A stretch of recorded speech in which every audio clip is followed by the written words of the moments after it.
Olá, alunos! Aqui é a professora Roberta e estamos aqui para mais uma aula de Química. Essa semana nós falaremos sobre os polímeros e o meio ambiente. Então, semana passada nós vimos o que são os polímeros, como eles são classificados, e essa semana nós veremos quais os danos, quais as vantagens e desvantagens que os polímeros trazem para o meio ambiente, tá bom? Então, começando, vamos falar um pouquinho das vantagens. Então, o plástico, ele é muito utilizado no nosso cotidiano e ele é um produto que ele é largamente produzido, né? Por quê? Graças à sua durabilidade, à sua resistência e ao baixo custo de produção. Além disso, eles são impermeáveis, então eles podem ser moldados também a baixas temperaturas e são flexíveis e rígidos o bastante a ponto de resistirem a impactos. Então, eles acabam produzindo produtos de mais qualidade. Aqui na indústria automobilística, antigamente, os carros eles contavam com muitos equipamentos metálicos, então eram equipamentos pesadíssimos. Já com esse alastramento dos materiais plásticos, eles chegaram no mercado aí das autopeças, né? E aí acabaram compondo novos automóveis. E aí, como resultado, os carros ficaram mais leves e o custo com combustível também diminuiu. E assim acaba amenizando as emissões aí de gases do efeito estufa, né? Então é uma vantagem aí para o meio ambiente. E nos aterros sanitários também, algumas lonas plásticas elas são usadas para impermeabilizar os lençóis freáticos. Assim evita que os resíduos de lixo chegue a esses lençóis freáticos e os contamine, né? Então, essas lonas plásticas são usadas para evitar a contaminação dos lençóis freáticos. Porém, nós temos as desvantagens de se usar o plástico. Apesar de ter as vantagens, infelizmente, as desvantagens para o meio ambiente são muito maiores. Então, assim, depois que o produto que o plástico é refinado e fabricado, que ele dá origem a vários produtos, eles vão parar nas prateleiras e a maioria elas acabam sendo rapidamente consumidas e rapidamente descartadas, né? Principalmente quando a gente fala de embalagem, né? Então a gente descarta muito rápido. E aí isso gera problemas muito graves para o meio ambiente, como a gente pode ver aqui nas figuras desse slide, né? Então eu vou falar um pouquinho desses malefícios que o plástico traz. Então, primeiramente, para se produzir o plástico é necessário que haja petróleo. E aí nesse processo de refinamento, por mais que se usa uma pequena parte do petróleo, para extrair esse petróleo e refinar, é necessário fazer todo um processo. E esse processo ele envolve práticas que poluem excessivamente o meio ambiente, tá? Então, os impactos que essas refinarias trazem tem consequência desde estudos sísmicos, né, até consumos de grande quantidade de água e de energia, tá? No mar, por exemplo, como mostra aqui uma tartaruga marinha, né? Então, no mar, quando esses resíduos são lançados no mar, eles podem causar a morte de vários animais.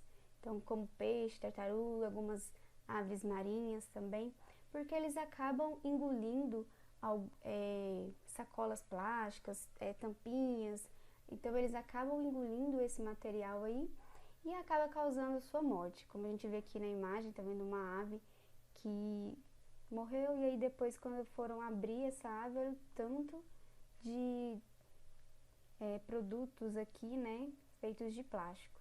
Isso tudo a esse descarte inadequado do material. Além disso também, nos aterros sanitários, por exemplo, o lixo ele é jogado sobre o solo e ele é compactado e coberto com terra, né? Só que o problema é que com uma grande quantidade de plástico, esses aterros eles não podem ser usados futuramente para uma construção ou para uma agricultura, porque esse lixo ele acaba contaminando o solo e os lençóis freáticos. apesar de existir aquela lona que é colocada para evitar a contaminação dos lençóis freáticos, não são todos os aterros sanitários que possuem isso, que tem uma estrutura adequada, tá? E além disso também, como tem uma grande quantidade de lixo, há necessidade de se procurar lugares cada vez mais afastados dos centros urbanos, lugares cada vez maiores, o que aumenta o custo também desse empreendimento, tá? Outro fator é a incineração, como a gente está vendo aqui. A incineração, quando eles são queimados, os plásticos eles podem lançar algumas substâncias tóxicas na atmosfera, né? Então isso aí acaba ocasionando a poluição do ar. Então, se não tiver isso é um problema que ele pode ser evitado, tá bom? Então, assim, se tiver um controle rigoroso da filtração e da neutralização desses gases, essa incineração, ela poderia ser uma excelente alternativa para eliminar o lixo, tá? Esse lixo potencialmente perigoso, como o lixo hospitalares ou o lixo de algumas indústrias, né? Já que quando a gente incinera, então só fica um resíduo muito pequeno, que são as cinzas, né? Então essas cinzas é um volume muito menor que a gente pode jogar nos aterros sanitários. Só que, por que então, já que essa incineração, se ela for feita de forma adequada, ela pode diminuir muito o tamanho, o volume do lixo, por que ela não é tão utilizada? Porque acontece que para essa incineração ocorrer, o custo é muito alto. Então, além do custo ser alto dos equipamentos, exige também que tenha uma equipe especializada e treinada para isso, tá? Porque, como eu falei, se não for feito de forma adequada, ela pode somente lançar substâncias tóxicas no ar. Então, assim, como é um custo muito elevado, acaba não sendo muito utilizado, né? Fora isso também, quando esse lixo ele é queimado, ele acaba liberando alguns resíduos que consomem algumas substâncias químicas que acaba acontecendo o desgaste dos equipamentos onde eles são incinerados. E aí precisa de uma manutenção preventiva, uma manutenção feita periodicamente, também que acaba elevando ainda mais o custo dessa incineração, tá bom? Outro fator que acontece é que esse lixo plástico, quando ele é jogado, por exemplo, em rua, ele pode acabar entupindo bueiro, entupindo valas, e aí acaba acontecendo as enchentes, né? Que é um problema que acaba desabrigando várias pessoas, né? Além disso, tem a poluição visual, né? Então, assim, o lixo jogado de forma inadequada causa essa poluição visual, ok? Então, eu citei aqui alguns desses malefícios que o lixo por plástico, por polímeros podem trazer. Aqui também eu trouxe uma tabela, então como eu falei, o plástico ele é difícil de ser compactado, que gera um grande volume de lixo, e esse lixo acaba ocupando um grande espaço no meio ambiente. Então o plástico ele continua por muitos e muitos anos conservando a sua propriedade física, então dessa forma ele continua poluindo o meio ambiente, aumentando a quantidade de lixo. Então aqui tem uma tabela com alguns materiais feitos que são polímeros e o tempo de degradação. Então a gente vê que os plásticos, essas embalagens e equipamentos, eles levam até 450 anos para ser degradado. Então é muito tempo que ele fica aí poluindo, matando alguns animais, sujando o meio ambiente. Mas eu até comentei na aula passada que existem os polímeros biodegradáveis, né? Então, será que esses polímeros biodegradáveis é a solução para diminuir essa quantidade de lixo? Então, o que são esses polímeros degradáveis, né? Então, são um tipo especial de polímero que eles podem se decompor em moléculas menores por micro-organismos, né? Tanto em condições aeróbicas quanto em condições anaeróbicas. Então, assim, embora nem sempre seja necessário, algumas reações químicas podem auxiliar no processo de degradação, mas como eu disse, não é necessário. Então, esse lixo biodegradável, eles conseguem se degradar muito rapidamente, alguns são em questões de semanas, então aí já seria uma grande ajuda para diminuir o volume do lixo, né? Existem muitos exemplos de polímeros biodegradáveis, alguns são de origem natural, né, a partir de plantas, animais ou micro-organismos, e outros são puramente sintéticos, feitos pelo homem mesmo. Dentro dos polímeros sintéticos biodegradáveis, o polilactídeo, que é conhecido como PLA, ele é considerado o candidato mais promissor para substituir os plásticos atuais, bom? Então, aqui, o que acontece? Existem algumas limitações para esses polímeros biodegradáveis.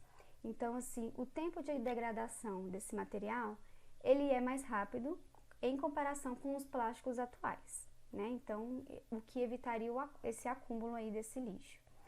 Porém, alguns micro-organismos específicos presentes em plantas de compostagem a temperaturas ligeiramente elevadas são necessários para este processo.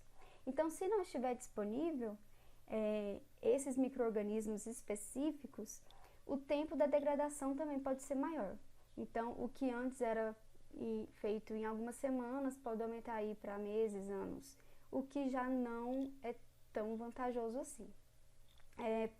Além disso, pequenas moléculas formadas durante a biodegradação não afetam o meio ambiente da mesma forma que os microplásticos, mas há preocupações de que elas aumentem as nossas emissões de gases de efeito estufa, né? Outro problema, então a produção desses polímeros biodegradáveis, eles ainda não atingiu o nível dos plásticos atuais devido ao seu custo, né? Esse ácido láctico, ele não é tão prontamente disponível em comparação com os materiais de partida utilizados para os plásticos atuais. Então, além disso, esse ácido ele é convertido em lactídeo antes que o PLA possa se formar, e esse passo extra aumenta o gasto final. Então, esses polímeros biodegradáveis que estão sendo aí estudados para substituir os plásticos atuais, eles ainda não conseguiu essa produção chegar ao nível dos plásticos atuais, porque o gasto final é muito maior. Então, resumindo, né, esses polímeros biodegradáveis, por si só, eles não acabam sendo tão eficazes para diminuir, né, essa quantidade de lixo. Eles ajudam sim, mas a gente vê que existem muitas limitações, né? Então, assim, ainda é necessário que se desenvolva muitas técnicas, né, para que esse plástico biodegradável substitua esses plásticos existentes e que seja de forma eficaz, tá? Então, já que esses biodegradáveis eles não funcionam totalmente, a saída, a solução que nós temos para evitar esses impactos ambientais é a reciclagem. E não somente a reciclagem. Vocês devem ter ouvido falar sobre aqueles 3 R's, né? Então, lá, a reciclagem, a reutilização e a redução. Então, assim, a reciclagem por si só também não funciona, tá? Então, além da gente reciclar, é necessário que a gente reutilize e também a gente consiga reduzir o nosso consumo, principalmente de embalagens de plástico. Então, assim, a reciclagem ela também possui algumas limitações, porque o que acontece? Ela depende muito de mudanças do comportamento humano, né? Então, é cada um ter consciência que precisa sim fazer a sua parte. Então, é cada um tentar diminuir o lixo, não usar canudos plástico, né? Vai no supermercado, usa aquela sacola que é reutilizável, né? Então, assim, são pequenos gestos que vão ajudar muito o meio ambiente. E fazer a coleta seletiva de forma adequada, né? Então, são coisas que cada um tem que fazer um pouquinho para a gente poder gerar uma mudança aí. Então, é isso a aula de hoje. Eu espero que vocês tenham gostado e espero também que vocês saiam dessa aula um pouco mais conscientes que o uso exagerado do plástico causa muitos danos ao meio ambiente, como nós vimos aqui, e que a gente precisa começar a mudar algumas atitudes que nós temos no cotidiano, né? Então, assim, fazendo essa reciclagem, tentando reduzir o nosso consumo, a gente ajuda muito. Então é isso, muito obrigada e lembre-se que proteger o meio ambiente é uma responsabilidade de todos.